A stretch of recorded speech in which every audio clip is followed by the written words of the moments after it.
Kıymetli konuklar, konuşmasını yapmak için Sayın İçişleri Bakanı Süleyman Soylu kürsüye davet ediyorum. Teşekkürler.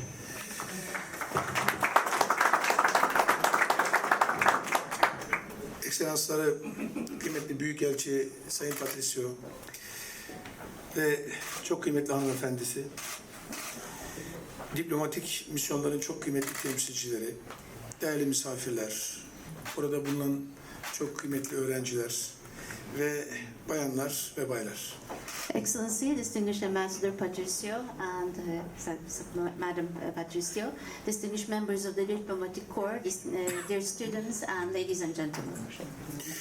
Angola Cumhuriyeti'nin bağımsızlığının 47. yıl dönümü vesilesiyle burada bulunmaktan, sizlerle birlikte olmaktan ve bu onur gününü birlikte kutlamaktan çok büyük bir mutluluk duyuyorum. I'm very pleased to be amongst you in this celebration of the Independence Day of the Angola. I'm very pleased to be able to celebrate this together with you, and I'm honored. İnsanoğlu için ve milletler için en önemli meselelerin başında bağımsızlık ve hürriyet geliyor. Of course, for humanity and for nations, one of the most fundamental and crucial issues is independence.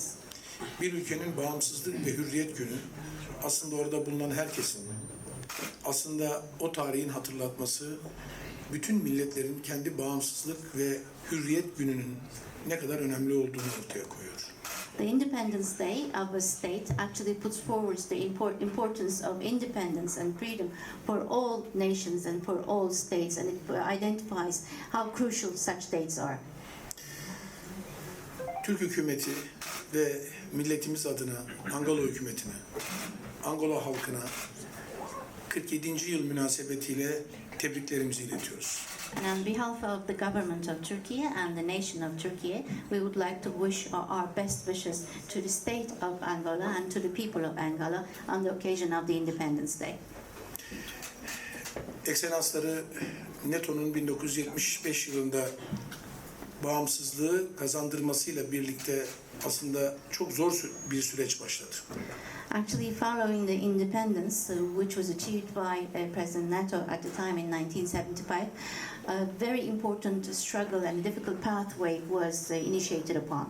Ancak Angola barışı sağladı, ulusal birliği temin etti ve uluslararası arenada demokratik ve istikrarlı bir ülke olarak ortaya çıktı. But Angola achieved peace and welfare and stability and appeared in the international arena as a state of stability. Bugün Angola halkının ülkelerini daha güçlü ve daha müreffeh kılma kararlılığına hep birlikte tanık oluyoruz. Today we're witnessing the determinism of the people of Angola to make their country much more stable and much more stronger. Geleceklerini ve kaderlerini kendi elleriyle şekillendirmelerine en yüksek içtenlikle değer veriyoruz. And we value at the utmost level their will to shape their future and their faith. Ayrıca Angola'nın biraz önce ekselanslarının da belirttiği gibi, Sayın Büyükelçinin ifade ettiği gibi bölgesinde istikrarı koruma çabalarını ve refahı arttırma çabalarını takdir ediyor ve destekliyoruz. And as the distinguished ambassador himself mentioned, we appreciate at the utmost level the efforts of Angola to establish peace and welfare in the region that it is situated in. Barış'ın şampiyonu Lorenzo sözü sadece barışa muhatap olan ülkeleri değil, hepimizi mutlu ve gururlu yapıyor. So the phrase champion of peace, Lorenzo, is not just important for the people of Angola, but it's also something that we all appreciate as people who attach importance to peace and welfare.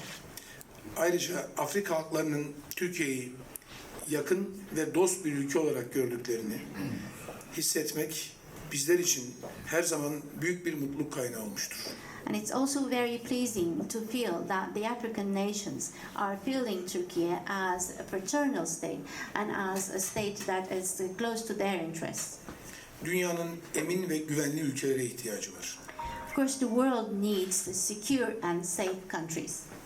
Angola'nın etrafında oluşturduğu sinerji, oluşturduğu barış ve Sayın Cumhurbaşkanı'nın ortaya koymuş olduğu iklim nasıl etrafına güven veriyorsa, Türkiye'nin de bugün özellikle Rusya-Ukrayna savaşında elde ettiği rol ve ortaya koyduğu çaba hakikaten takdire değerdir. As the efforts of President of Angola to create peace and stability in the region is appreciated, similarly, the efforts of Turkey in relation to the war between the Russian Federation and Ukraine is also appreciated by the international arena. Bu bize 21. yüzyılda bir şey gösterdi. And this has indicated a very strong aspect for us in the 21st century. Süper ülkelerin yerine emin, ne yaptığını bilen güvenli ülkeler dünyada barışı ve güveni tesis edebilir. So instead of superpowers, super countries in the world, the stable countries and countries that believe in themselves actually can establish peace and stability in their own regions. Maalesef 20. yüzyılın sonundaki bize sundukları küreselleşme ile ilgili bütün hayaller 21. yüzyılın ilk çeyreğinde yıkıldı. And unfortunately, all the dreams that were put forward by the dream of globalization at the end of the 20th century have collapsed in the first quarter of the 21st century and have led to the idea of not believing in these things any longer. Sayın Büyükelçi dünyanın yeni şifresini söyledi. The ambassador himself actually stated the new decipher, the symbol of the world now. Küçük, orta, hiç fark etmez. Ülkelerin birbirleri olan ilişkisinde kendi güçlü taraflarıyla birbirlerine destek olmaları. Whether they're small or whether they're medium scale, it does not make any difference. The states should actually come up with their own strengths and support and complement each other. Bu dünyanın yeni şifresidir. So this is actually the new key to the new world. Bunu anlayanlar hem barışta, hem ekonomide, hem de refahta yükselecekler. And those who understand this key and this key factor are going to be successful in peace, in welfare and in economy. Burada uzaklık ve yakınlık hiçbir dezavantaj ortaya koymuyor. So whether they are close to each other or whether they're distant from each other, this does not create any disadvantage whatsoever. Bugün onun için kıtada 44 büyükelçiliğimiz ve benzer şekilde Ankara'da Afrika ülkelerinden 38 büyükelçilik bulunmaktadır. And this is the reason why we currently have 44 embassies in the African continent, and similarly there are embassies of 38 African countries in Ankara. Bunlar sadece sayı değildir. Bunlar aslında dünyaya verilen büyük bir mesajdır. These do not just reflect figures. This is actually a very strong message that is given to the whole international arena. Geçen yıl tarihimizde ilk defa ikili ilişkilerimiz oldukça kısa bir süre içerisinde iki cumhurbaşkanlığının ziyaretiyle taçlanmıştır. Last year, it was actually a crowning of the bilateral relations with the reciprocal visit of the presidents of the two countries to each other. Gerek Angola'ya Sayın Cumhurbaşkanımız Recep Tayyip Erdoğan'ın ziyareti, gerek Sayın Lorenzo'nun Türkiye ziyareti, Türkiye ile Angola arasındaki bu ilişkileri çok yüksek bir seviyeye çıkarmak için önemli bir fırsat ortaya koymuştur. Both the visit of Excellency President Erdogan to Angola as well as President Lorenzo to our country has created a very important impetus in relation to the developing of the bilateral relations, and it has been a big chance indeed.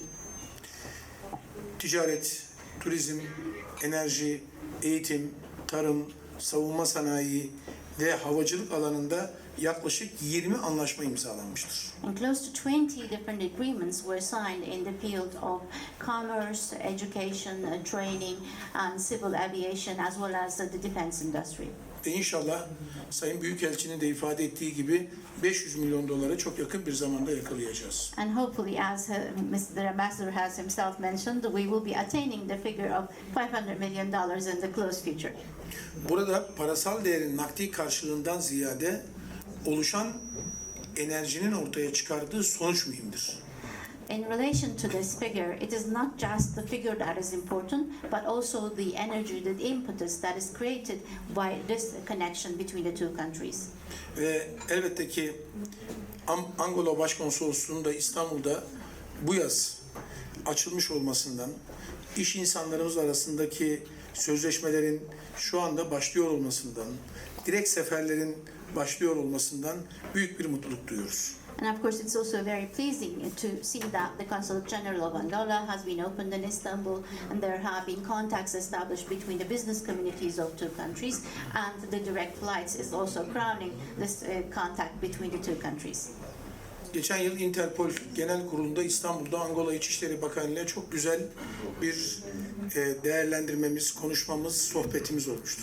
Last year, during the General Assembly of Interpol in Istanbul, we were able to host the Minister of Interior of Angola, and we had a very close and very frank talk and discussion with him during this summit. Dostum tecrübesiyle, bilgisiyle kulağımda ve hafızamda yıllarca kalacak öğütlerini bana söyledi. And with his experience, with the accumulation of information and experience that he has accumulated over time, my distinguished friend actually shared some very important hints with me that I will never forget.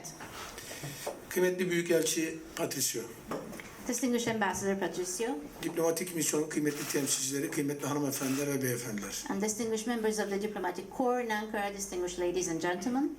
Sözlerimi Türkiye-Angola ilişkilerinin daha parlak bir geleceğe sahip olduğuna ve her alanda ilerlemeye devam edeceğine olan inancımı ifade ederek sonlandırmak istiyorum. I would like to conclude my remarks by indicating my belief that the relations between Turkey and Angola have a very bright future indeed, and that this cooperation, this bilateral relation, will further enhance in the future. Angola Cumhuriyeti'nin 47. bağımsızlık yıl dönümünü bir kez daha bütün kalbimle hem milletimiz adına hem hükümetimiz adına hem kıymetli Cumhurbaşkanımız Recep Tayyip Erdoğan'ın selamlarıyla kutlamak istiyorum. Once again, I would like to commemorate the 47th anniversary of the independence of Angola on behalf of the state of Turkey, the government of Turkey, and the people of Turkey, with the deepest respects and regards of our president. Viva Afrika, viva Angola, viva Türkiye.